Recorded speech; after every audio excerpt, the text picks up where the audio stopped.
Welcome to In Focus with Ejaz Haider. Last Friday, speaking at two different rallies at Taradkhal and Kotli in Azad Kashmir, Prime Minister Imran Khan assured Kashmiris that Islamabad would grant them the right to live as an independent nation if they decided to do so, even after acceding to Pakistan through the United Nations-sponsored plebiscite. Earlier, on 5th February this year, Khan had made a similar statement at Kotli in Azad Kashmir.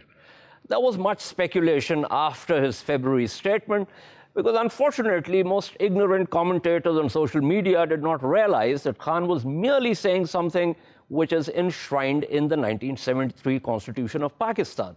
Article 257, titled Provision Relating to the State of Jammu and Kashmir, states, and I quote from that article, when the people of the state of Jammu and Kashmir decide to accede to Pakistan, the relationship between Pakistan and the state shall be determined in accordance with the wishes of the people of that state, unquote.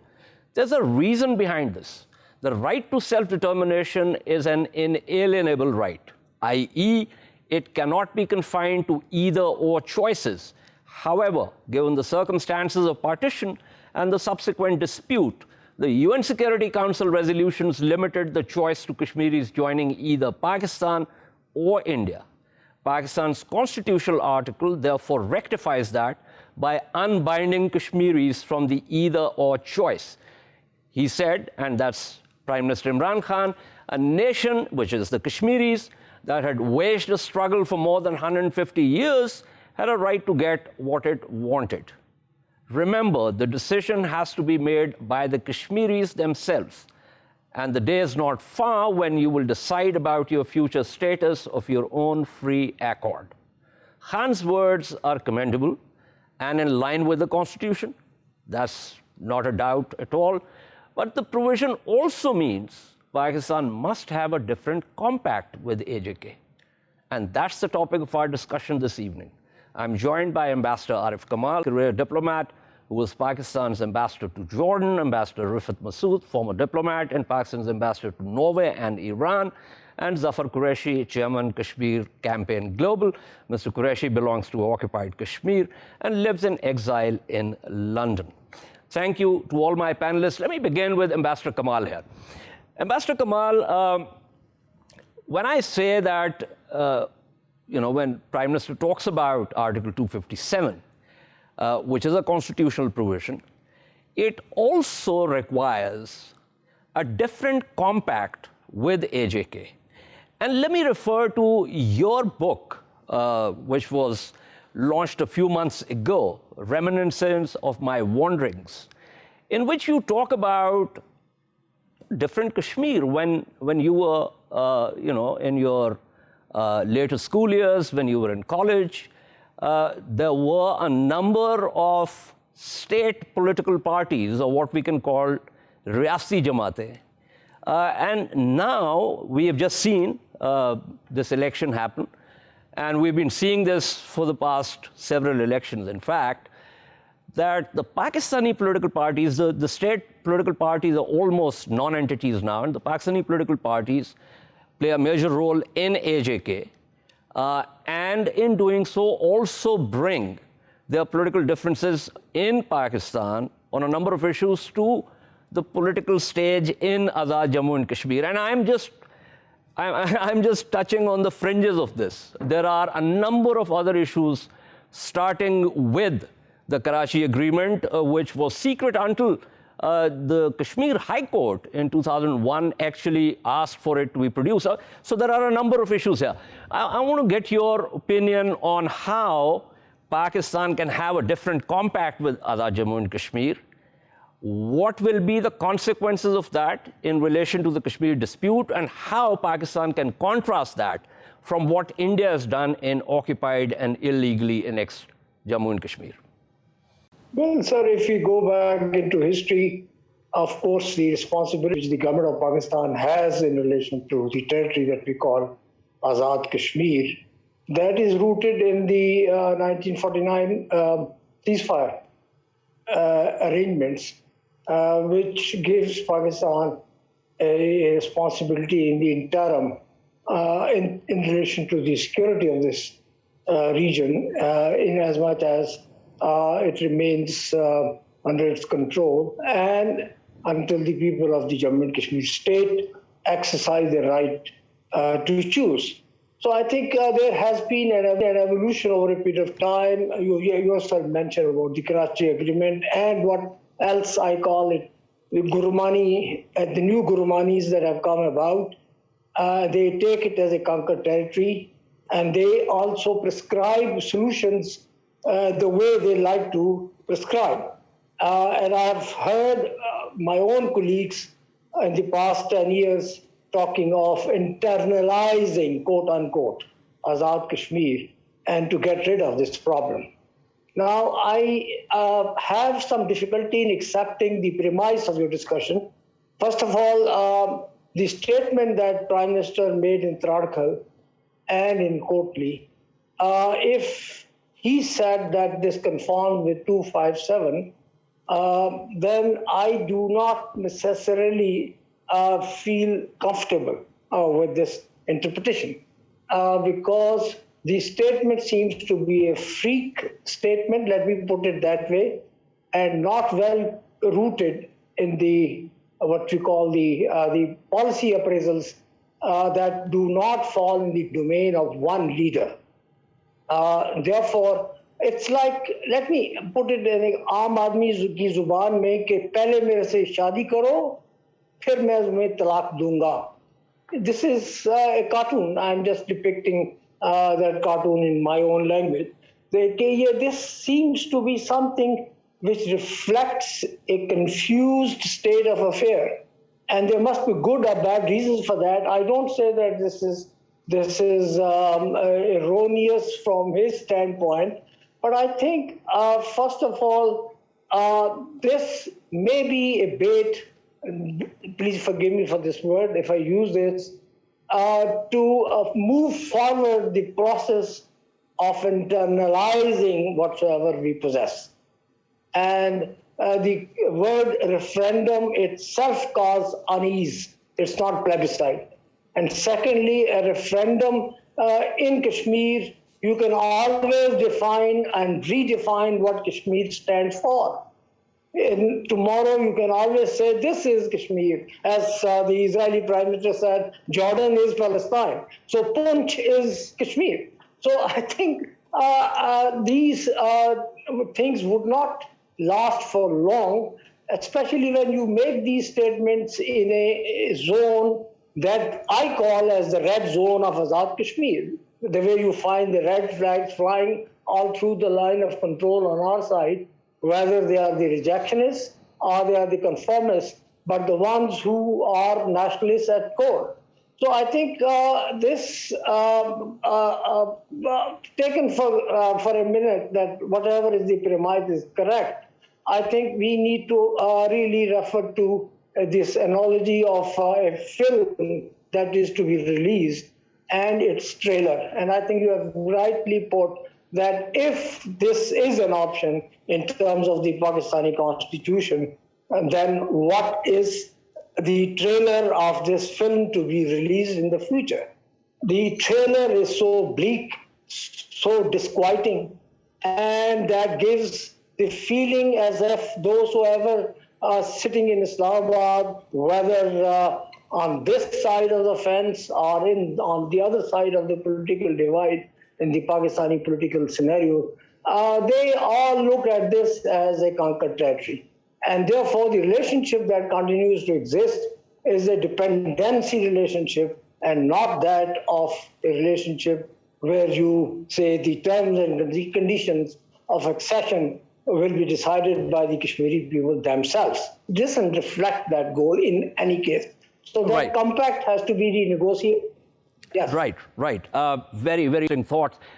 Just for the viewers who don't understand Urdu, Ambassador Kamal used the term, basically it translates into, this is akin to you getting married to me first in order for me to divorce you. But with reference to what Ambassador Kamal said, about what would constitute Kashmir. I think the UNSC and the UNCIP resolutions are pretty clear on that with reference to the territories that constituted the state of Jammu and Kashmir at the time of partition.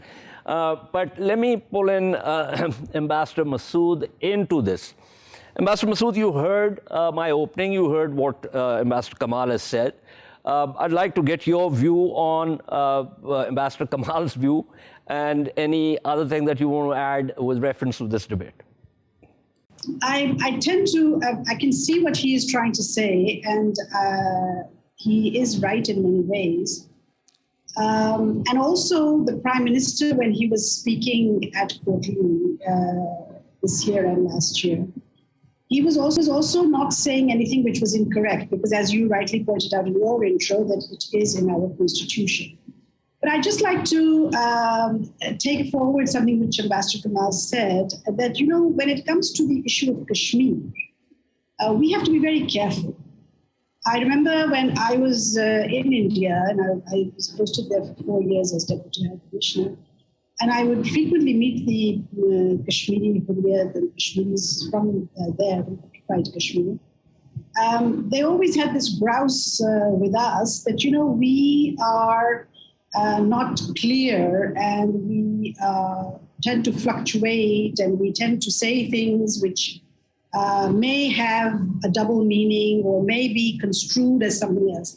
So I think when it comes to Kashmir, we have to be very careful. You see, Prime Minister was addressing an election rally. He was in the electioneering mode. And when you are playing to the gallery, you know, you tend to say things which you get carried away, and which is what every politician does.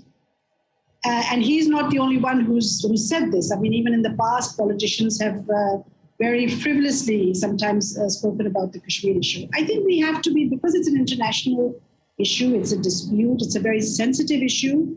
It is an issue which deals with the lives of people in both sides, both occupied Kashmir and Azad Kashmir. We have to be careful when we talk about such issues in an election rally. You see, in an election rally, you can talk about 100 other issues which affect the local people. For example, their social issues, their economic issues, local issues that they may be facing, and, you know, give them promises on that. But when it comes to something which involves the international community, it involves UN resolutions, it involves our bilateral relations, it involves Kashmiris from both sides, I think one has to be careful, and I'm afraid that it has been in some circles. It's obviously clear that the Prime Minister's words have been misconstrued. That, well, you know, you decide the UN plebiscite, the referendum should take place. Kashmiris should be able to decide one way or the other whether they want to be with a part of Pakistan or a part of India. And then after that, you know, it's up to them whether they want to stay with Pakistan or India or want a separate state. I mean, technically, there's nothing wrong with it. But, you know, when you say it like that, it gives out some wrong kind of signals, which our people who are spoilers in this whole issue of the question of Jammu and Kashmir will take up. And I'm sure that now the international media, even the Indian media, will pick this up, and it will not be to our satisfaction, or not help the Kashmir cause. So while I agree that Prime Minister Imran Khan has actually not said anything which is technically incorrect, but sometimes you have to be careful on the kind of words you use, especially when you are in an election rally and, you know, you are talking about an issue which is very, very sensitive. One has to be careful. Correct. I get your point. It's perhaps something that one needs to deal with at a high policy level because it requires a lot of gravitas. But before I get to Mr. Qureshi, and the reason he's on the panel is because he spent an entire lifetime, looking at this issue. As I said in my opening, he lives in exile in London, and he is from occupied Kashmir. But also the fact that in India, since the illegal action of the BJP, right-wing BJP government on 5th August 2019, the debate about occupied Kashmir has all but vanished. And so, therefore, this is also an attempt, as we've done previously also, to create a contrast between how we deal with this debate in Pakistan and how India has tried to completely quell this debate. Zafar Qureshi, you've heard Ambassador Arif Kamal. He's not only a former senior diplomat from Pakistan, but his family hailed from Jammu. The way they left Jammu is given in his book that I refer to. You've heard Ambassador Rifat Masood, who served in India also, who was Director General South Asia also, so she has had a ringside view of how these things have happened. So give me your view of how you look at what President Khan's, what President Khan said, and the article, the constitutional article that I talked about. I think, mashallah, both the former ambassadors have eloquently put what we think. Indeed, I think it's a really great effort that Prime Minister Imran Khan Sahab reiterated what has been enshrined in the Article 257 of the Pakistani Constitution. And it has always been there. The people of Kashmir have always known that once they choose to merge and accede with the dominion of Pakistan, the relationship between the two will be determined by the people of Pakistan. And, former Ambassador Rifat Masood Sahib very eloquently said, perhaps the phrasing of this wasn't the right way. It does raise a question, especially for the people of Kashmir, is, we have been fighting for the first right of self-determination, which we know has only two options for the over last 73 years.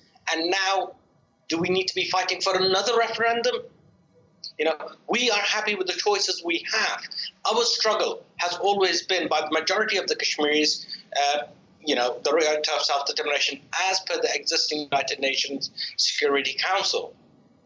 But yes, at the same time, it is good that we reiterated it, but the phrasing definitely does raise questions on what the planning is and how it should be perceived. I was speaking to some of my colleagues in Indian-occupied Kashmir today, and our stance is still that let's get to the first part, which is achieving the right of self-determination that the United Nations has promised. And then, as per the Article 257 of the Pakistani Constitution, we will see how that relationship works. I don't think there is a need for another milestone in order to establish a complete Kashmir freedom or independence or any other. Let's get to the first milestone before we start talking about the next. Right. So the article basically says that when the people of the state of Jammu and Kashmir decide to accede to Pakistan, the relationship between Pakistan and the state shall be determined in accordance with the wishes of the people of the state. So it basically attempts, the article, the way I, from where I stand, it basically says, look, this is an inalienable right, but under the circumstances, you've been given the either or choice. However, you can exercise a different choice. But as Ambassador Kamal mentioned, that it throws up other issues also. But let me go back to Ambassador Kamal, and Ambassador Kamal, this time I want you to sort of walk us through the things that have happened, which should not have happened. And which have forced me to say that, if you are talking about this article, then you've got to have a different compact with AJK. Now, you mentioned the ceasefire agreement, but before that, there was the Provisional Government of Azad Kashmir, which came into existence after the Poonch Rebellion. This was the time when, as a matter of fact, lots of people like Alistair Lamb, Snedden, and others have talked about the fact that the Maharaja was in no position to decide the fate of the state, having lost control of the territories of Gilgit-Baltistan, including Kargil, and also Poonch, Mirpur, and with the exception of the Mender Tehsil and Poonch City, and also Mirpur and Muzaffarabad. So ideally, this provisional government should have been the cutting edge of diplomacy with reference to the future of Kashmir. From the standpoint of an interface with India or Pakistan, or both, the premise was that this is a government that would exercise the authority that belonged to Maharaja, except that is constrained by, say, the British paramountcy, that limitation to that, and of course, came the United Nations ceasefire resolutions and the agreement, and any responsibility that was given to one of the competing powers or both in terms of that agreement. But then you see the inroads that have come about in the past 7 decades. That is not something which, it's no more hidden. It's known and it's cataloged, it's published. And therefore, I think to really go on insisting on what I carry with me as my asset, these what I call state subject certificate, issued in Muzaffarabad or Rawalakot, I don't know where it was issued. The form says Jamhuriya Azad Kashmir. It was the legacy of that, as you said, the provisional government. And until the late 50s, that form was officially in use, and wherever the newer forms were not available, that was still used. So I think there is a dichotomy of sorts, and that dichotomy of sorts has to be resolved. If we say there is a film to be released tomorrow, the trailer can't be very different in terms of colors and in terms of substance. It has to be related to that promise that comes ahead. So I think ZAB was probably nearer to the understanding, and therefore he created sort of another forum where you could really at least say on face value that it was a council, an organ for co-management. Whether it did or it didn't, that's a separate question. But to say that this is my party is invading Muzaffarabad, the other party is also moving ahead, boats crossing the river and going into the territory to conquer Muzaffarabad, this is an insult to the Pakistani point of view, and it is a reversal of that, and it is a hastening the process of what politely you can say mainstreaming or otherwise integrating. And if it's integration, then you should not talk of 257. Even the 9th July resolution of Muslim Conference asked the Maharaja to accede with Pakistan under only surrendering 3 subjects: defense, foreign affairs, communications. So I think when 257 was drawn by fathers of the Constitution, they had this in mind of what we call the Kashmiri identity, which is not like Assam or Sindh or for that matter Khyber Pakhtunkhwa. It is Kashmiri identity. This is older than the Pakistani identity, and it's older than whatever. It's a mix of Central Asian civilization with the South Asian civilization. So why deny a people their tashakhus, as we call their identity? And the 257 did truly reflect that. And I think one also need to understand, of course, 3 generations have passed. Even 370 was also a recognition of Kashmiri people being distinct.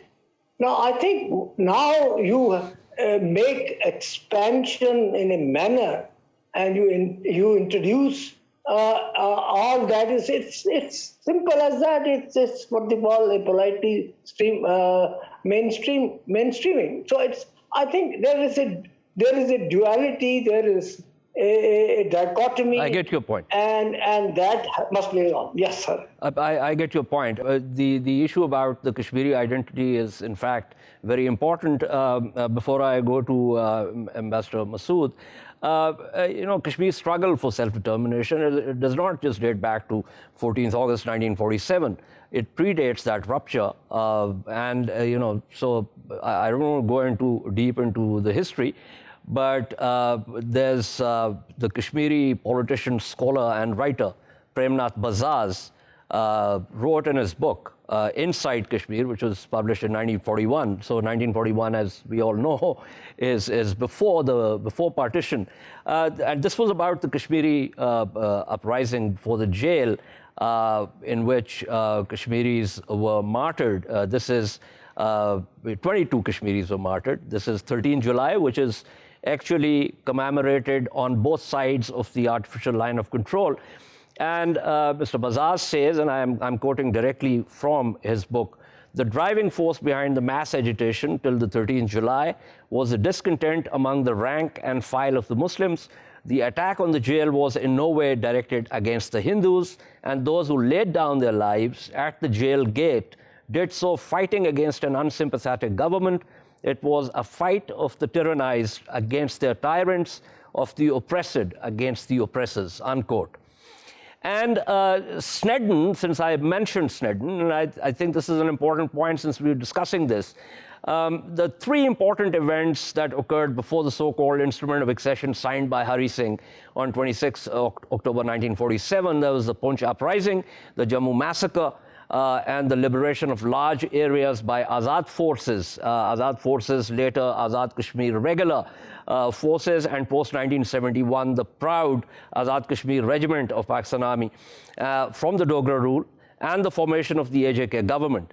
And Christopher Snedden also notes, and I quote directly from what he has written, the people of Jammu and Kashmir therefore began the Kashmir dispute, and not outsiders, as India claims, a claim in which Pakistan has surprisingly acquiesced, unquote.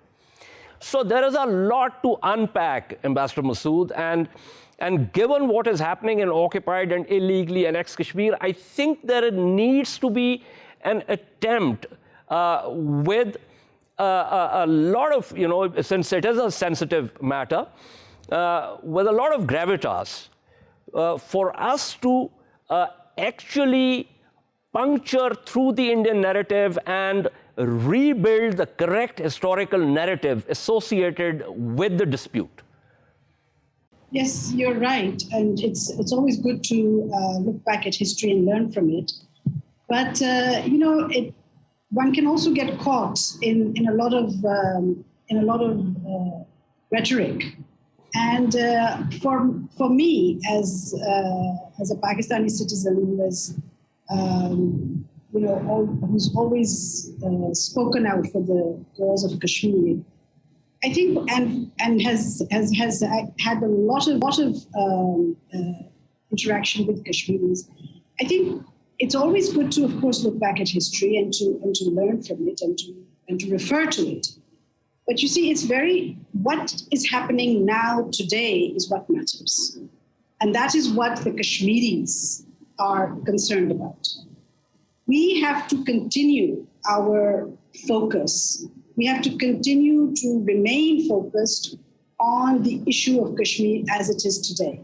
Number one, the United Nations Security Council resolutions, which speak loudly, no need to go into that.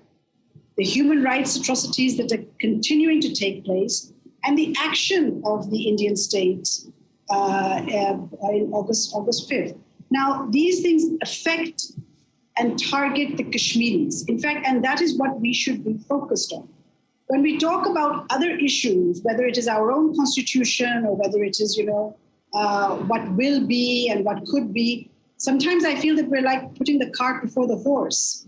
Our aim has to be, and has always been, and I must laud Prime Minister Imran Khan for actually speaking out at the UN General Assembly about it, and in fact speaking very loudly about it. And he's in fact one of our rare leaders who has spoken about the Kashmir issue in such graphic and in such correct manners But what I'm trying to say is that when you try in an election rally to bring in your own constitution, there is a danger of diluting the issue. And I think that is what we should try to avoid. Our focus, as the government's focus, has been to fight for the right of the Kashmiris to first achieve their self-determination, to first achieve their freedom. And after that, well, we'll see how things play out. But that's how I feel about it. Right. I suspect we'll have to take this up again. But before I wrap up, let me pull in Mr. Qureshi here. Mr. Qureshi, without prejudice to what Ambassador Masood is saying, and I've just said that this is an issue that we're going to debate at some other time also. I do believe that and I don't think that dealing with what is today is exclusive from looking at the past. Looking at the past for me, in terms of correcting the narrative, is something which also is supposed to have a salutary impact on what we're going to do today. So give me your sense of that, and then I'll wrap up.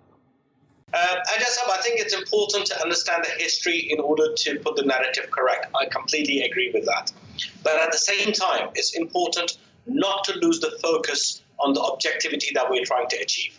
And the fact is that the people of Kashmir are illegally occupied by India. And the first thing that we want to achieve is that freedom. Now, whether that requires a narrative change and a clarity on what the people of Kashmir need on the international level, on the local level or regional, we must do that. What we cannot do, or what we cannot expect, as Ambassador Rifat said, is put the cart before the horse. And this is what's creating more issues, more confusion. And I think it's about time that all of our diplomacy, our politics, our efforts, whether through NGOs, through politicians, we have a clear-cut narrative that the people of Kashmir demand their right of self-determination, a freedom from the illegal Indian occupation. And then once we've achieved that, we can decide where we want to go, how we want our relationship to work. Right. Excellent. Thank you so much. Thank you to Ambassador Arif Kamal, Ambassador Rifat Masood, Mr. Zafar Qureshi. We shall take a short break and return to discuss the use by India of Pegasus spyware against Pakistan. Stay with us.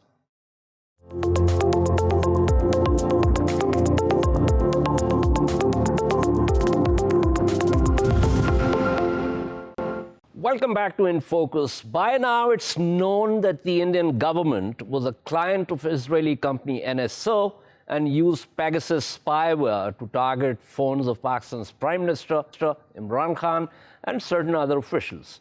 Last Friday, Pakistan's Foreign Ministry spokesperson called for a United Nations probe into the Pegasus scandal and for holding India accountable for it. Just to recap, a consortium of investigative organizations have unearthed how authoritarian governments on 4 continents used hacking software sold by the Israeli surveillance company NSO Group to target human rights activists, dissidents, journalists, lawyers, and other professionals across the world. The investigation suggests widespread and continuing abuse of NSO's hacking spyware. We did a program on it last week, but want to discuss this new development and fears expressed by journalists and rights activists around the world that the Pegasus precedent indicates a trend down the line. To discuss this, I am joined by Pierluigi Paganini, a cybersecurity and intelligence expert in Naples, Asad Beg, journalist, computer engineer, and founder of Media Lab, Pakistan's first incubator and accelerator for tech-based digital media startups, and Ali Sultan, a lawyer and international law expert who advises the Ministry of Foreign Affairs. Let me begin with Ali here, but before that, as I said in my opening, fears are being expressed. So this is, I'm reading from Steve Cole's article in The New Yorker, in which Steve Cole is talking about, and I quote from what he's saying, in this gathering age of digital autocracy. That's very, very strong words. It is hard to avoid the impression that the dictators are winning. A decade ago, the Arab Spring fostered hopeful visions of social media-enabled people power movements, toppling anachronistic strongmen from Beijing to Riyadh and Caracas. Facebook, Twitter, and other messaging platforms remain transformative tools for mobilization in many countries, yet autocratic regimes have fought back ruthlessly by unleashing legions of loyalist censors, bots, and trolls to control online discourse, and by using spyware to watch and harass troublesome journalists and dissidents. It's not just the autocratic governments. I just said in my opening that one of the clients is the Indian government, which technically speaking is supposed to be a democracy. And yet we know what this government was doing. So, Ali Sultan, what are the options here with reference to pulling in the United Nations and asking the UN to probe this matter? Well, Ijaz, first of all, of those 10 countries who have been identified so far, only 3 are nominally democracies, and India is one of them. But all those 3 democracies, Hungary, Mexico, and India, are those which are in a backsliding state. So anyway, as you said, and as corroborated by Steve Cole's article, there is a real danger as far as cyber surveillance technology is concerned. And so far, at the international level, it's pretty much unregulated, which is allowing these states to engage in such practices. Now, with respect to the hacking of the Prime Minister's phone, or the attempted hacking of the Prime Minister's phone, because we don't know yet whether it was successfully hacked or not. The first thing that needs to be done is that we need to internally investigate the matter thoroughly as to how exactly it took place. Was the phone physically intruded, or was it done remotely or not? Because all of that is going to have bearing in terms of whether Pakistan's sovereignty, territorial integrity, and political independence was violated or not. So once we have thoroughly investigated the matter at our end, then we may share that report with the Security Council also, if we can link it as being a threat to peace and security. And also, the Office of the High Commissioner for Human Rights has also issued a strong statement condemning the use and proliferation of such cyber surveillance technologies and their nefarious impact on human rights, including privacy and the right of free speech and expression. So that's another forum that we can potentially tap into. Unfortunately, I don't think we'll be able to take this matter to the International Court of Justice, because there are jurisdictional hurdles that are in place as far as India and Pakistan are concerned. Also, I'd like to add that there is a similar precedent where the U.S. was hacking into German Chancellor's phone a few years back, and Germany didn't decide to take up the matter internationally, but chose to do so bilaterally and at a diplomatic level. So that's also another option that we should pursue. No, but that's unfortunately not the option here, because Germany and the United States are allies, whereas the tenor of relations between India and Pakistan currently. But what you're basically saying is that this is something, the forensics and everything, this is something that we have to do at our end, and if we come up with solid evidence, then we can go and place it before the Security Council. Thank you so much. That was Ali Sultan speaking with us. Pierluigi, last week when we talked about this, you gave me the bad news straight up, and you said, look, if someone wants to do this, there is absolutely nothing you can do to avoid it. Now, I have read out what Steve Cole has written, and of course, there are a number of other statements and analyses coming out across the world where people are talking about, as I said in my opening, that this is likely to become a trend down the line. So, and Ali Sultan talked about the fact that this is a largely unregulated space. So what are the options here? I mean, should we be resigned to this, or is there something that can be done? Let me say that the reality is that the modern intelligence heavily rely on surveillance, spyware, and cyber attacks to gather information. This is the sign of the times. For example, social networks are another powered vector for attacks and to gather information and also to spread misinformation. And it's normally used by nation-state actors. Regarding the surveillance software, the only thing that we have to do is to tighter controls on a global scale, especially related to the sale of surveillance spyware. Vendors have to perform a specific due diligence of their clients. They have to monitor exactly which is the way the software is used, and we have no alternative. The alternative is to ban such kind of technologies that in any way poses a risk to human rights like other technologies. Let me say, for example, facial recognition. So we have only two tighter controls. The alternative is to ban the technology. Right. Well, it doesn't really inspire much confidence, frankly, but let me pull in Asad Beg into this. Asad Beg, what are your thoughts? I think in some ways I agree with what Mr. Luigi said. And I think what he's saying has a very global connotation as well. And let me tell you why I'm saying this. Because so essentially, like Ali Sultan was mentioning, that this has now become an India-Pakistan issue.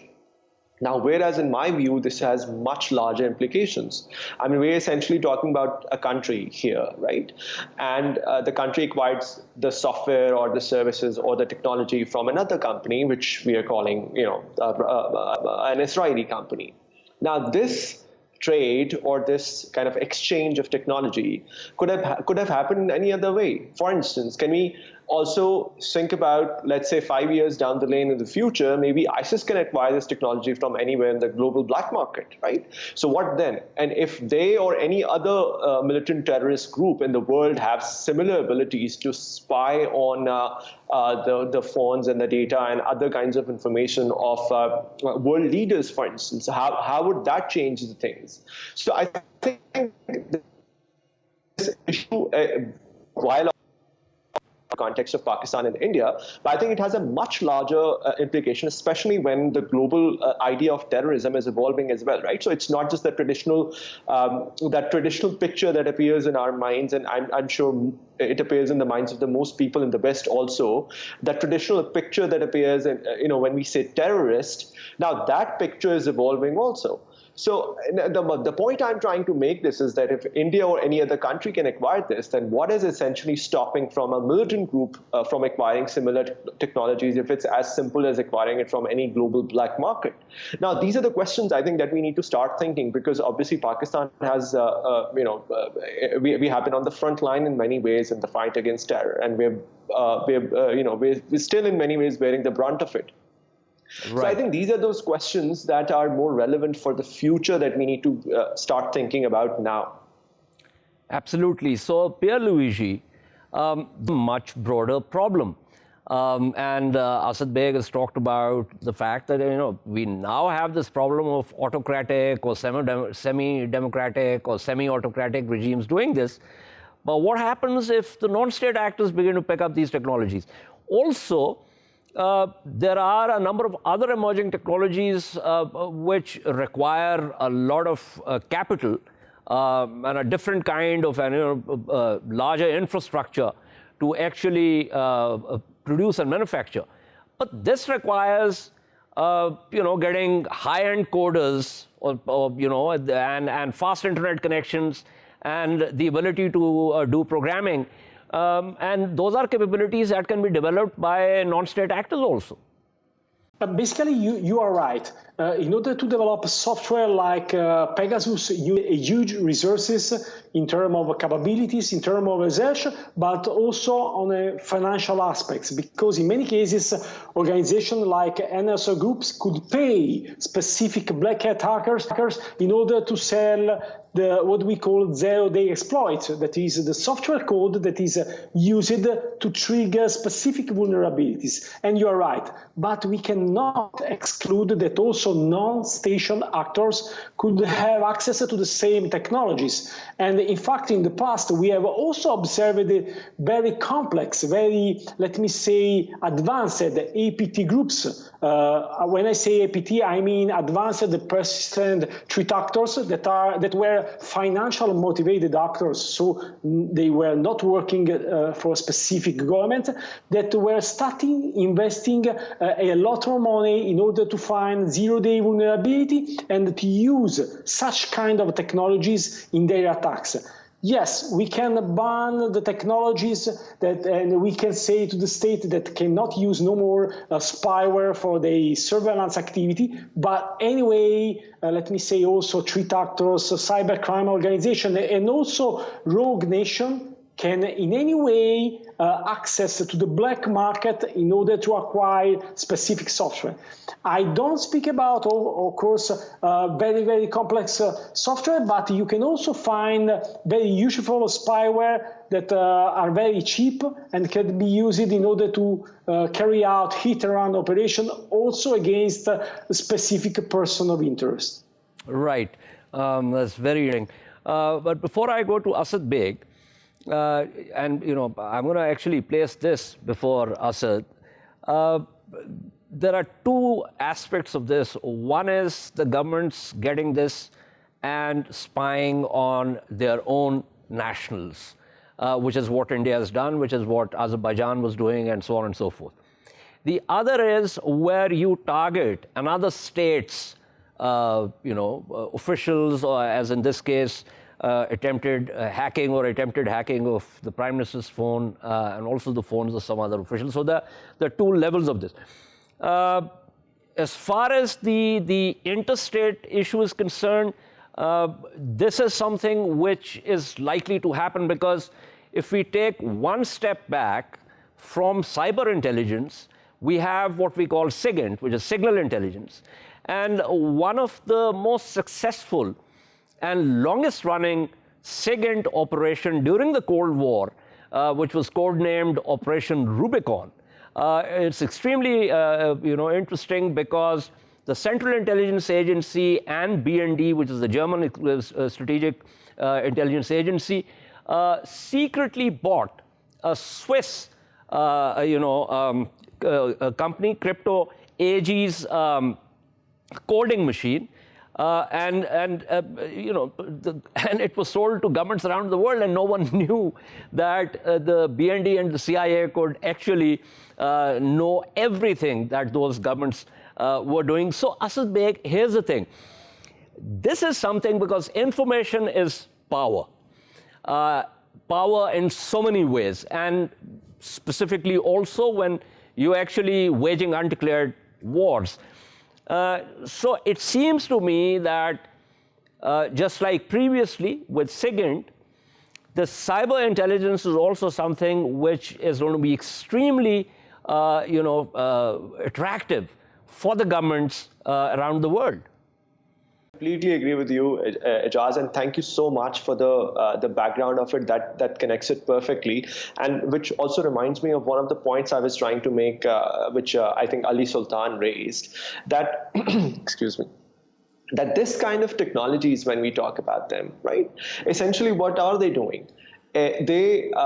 So obviously, the governments are using them to spy upon their own citizens also. But essentially, what we see here with this case is what we call cyber warfare, where essentially you are kind of crossing your boundaries, crossing your physical borders, and kind of targeting other people in other countries. And we are definitely the ally situation, as you rightly pointed out, in the case of Germany and US, does not apply on us. So essentially, what we are talking about here is cyber warfare. And then that kind of brings two major points to my mind. One, that how are these technologies made? I think some of that was already touched upon by Luigi in his conversation. So essentially, most of these technologies, they're based on the information which is sourced out in one way or another about exploits in various application platforms. And that's how the hacking softwares are made. So that information which is sourced out now, that is a completely different network of people that we are talking about, right? So black hat, yes, black hat hackers, yes, but also in many ways, my feeling is that the companies themselves, it's not possible for this information to come out without the involvement of some of the people, or at least individuals within these companies, right? So that is one big factor that comes to my mind. The other is that you rightly pointed out, how do we take this on a global scale?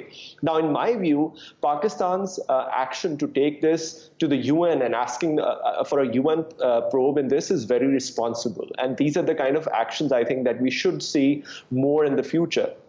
But my understanding is that a UN probe might not have the best information for this kind of for this kind of investigation, because they might not be very rightly placed to conduct this sort of investigation. So then who will do it? Now that's the big question, and this is where the point that you made in the last show comes, that who will regulate this kind of information exchange. Absolutely. These are extremely vital questions. There are issues of sovereignty also, which I pointed out in the last show that we did on this. But discussing this also is extremely instructive, because especially when I'm talking to experts like yourself and Pierre Luigi, one begins to get to evaluate the situation. And these are ideas floating around, and then one can try and begin to connect dots. And I suspect that this is not the last we are talking about this.